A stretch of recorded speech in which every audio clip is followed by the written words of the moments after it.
Hi there, I'm Roger Frost, and what I want to do today is to bring you up to date on the progress of my ALS. About 6 months ago, I recorded a post and brought you up to date at that point. Here we are 6 months later in February of 2020, and things have happened that you may be interested to know about. As I told you last time, the progress that I've had is mainly in my upper body and arms.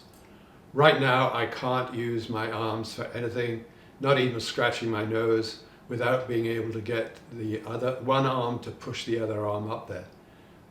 I'm finding it very difficult to do a lot of things, but I'm trying to find ways around that.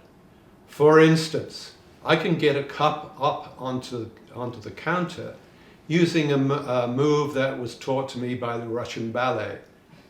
I can also get my hands up to a light switch or a doorknob by walking my fingers up my chest to the level I need.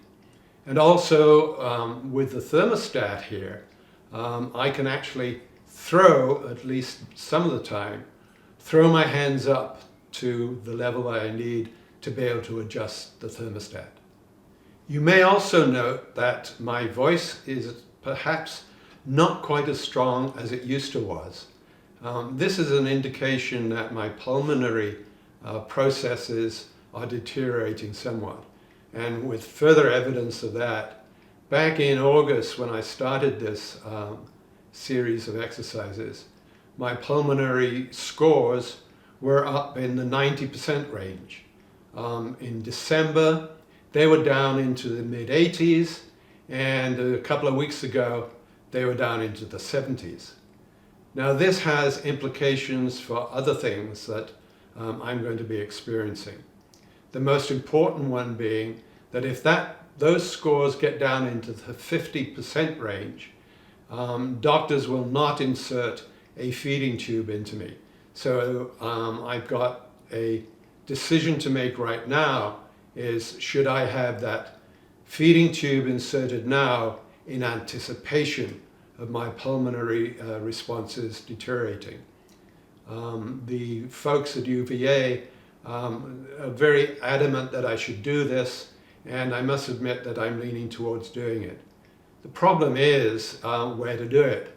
I can do it down in UVA, and I have 100% or 150% confidence in them. We like them very, very much, and it would be a continuation of the treatment that I'm getting. The problem is that it would be an overnighter, and the logistics are kind of overwhelming. So right now we're trying to find somebody locally who could do it either at Reston Hospital or Lansdowne. But we're having some problems. A, finding a doctor who can do it, and B, finding a doctor who can do it who also takes our insurance. I may have mentioned last time that UVA put me on to a drug trial. This is a drug out of a company in the Netherlands, and it's a stage 3 trial. And I think I went on this drug sometime in May of last year. They had reported that some people were having problems with liver function as a result of this drug. So instead of going down every 6 weeks for tests, back in the autumn, they made it every month I would go down. When I had my blood taken in mid-December, the following morning back home, I had this phone call from the folks at UVA saying, stop taking the drug. And in fact, stop taking the prescription drug that I'd been on for about a year. Turns out that the analysis of the blood work they took showed that 2 of the parameters that they measure had spiked 10 times the normal rate.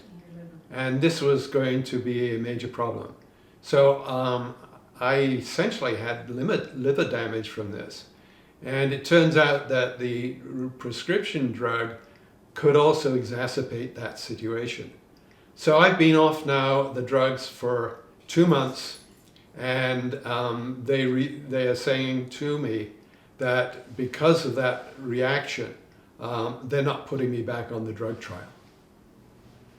This morning I had some good news from UVA that the blood work that they did yesterday shows yet another significant drop in the bad scores that I've been getting, to the point where they said if you want to go back onto the prescription medication, by all means do so.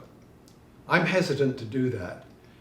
There is a support group through the ALS Association that meets regularly, and we had a meeting last weekend. And there was almost a consensus that some of these drugs and medications that they're prescribing really, although they're effective, are only have limited effectiveness. For instance, the one that I was on suggested that through their trials years ago, that it only prolonged the situation for a few months rather than any significant time. And everybody in the support group noted that it does make one somewhat fatigued. So I'm toying with the idea of just not doing it. Because, how do you know it's 2 months?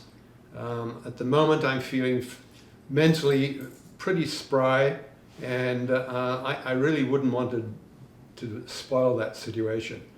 But, keep tuned in, and I'll let you know next time if, in fact, I stay off that medication. I have to report a major event in my life. I've had to sell my dear, beautiful 15-year-old Jag sedan. I put it on Craigslist and I got a remarkable response to it and sold it within a few days for a very good price. But I'm heartbroken. That car was with me for I don't know how many years, and it was really gorgeous, loved it to bits. We're now looking forward, and we've got some decisions that we're going to have to make, Carol and I, in the very near future. Basic housekeeping stuff, like the bed I'm using at the moment is a king-size bed and is about 6 foot tall. Do we get rid of that and get something more sensible, an adjustable bed? What about a wheelchair? Do the doorways here in this house allow for a wheelchair to get in and out? And because my arms have gone, and Carol's no spring chicken, though she doesn't look it, a manually propelled wheelchair is not the answer, so we've got to go to an electric one. And when we started looking at the cost of these things, they're outrageous, absolutely outrageous. There was a list price of nearly $80,000 on a custom-built electric wheelchair that you guide with a jockey stick. Now I've looked on eBay and places like that, but they're still in the low thousands, like 3,000–4,000. So, but that could be doable. But once I've got it, where am I going to use it? In the house, okay. In the backyard, not really. Going for walks around the community, perhaps. But what about if I want to go anywhere? Are we going to need to get a van that can take one of these wheelchairs with me still sitting in it? And all of these are going to cost huge amounts of money. And what also is going to cost huge amounts of money is when I get to the point where we're going to need some person to come in and help me. In-home care is very, very expensive. We've heard of people with relations outside this community who have had to spend tens of thousands of dollars a month in care. So all of these issues are beginning to face us. We're trying to make sense of it all, and we'll keep you informed. So thank you very much for watching, and I hope you have a very successful and happy few months before I do this again. Thank you.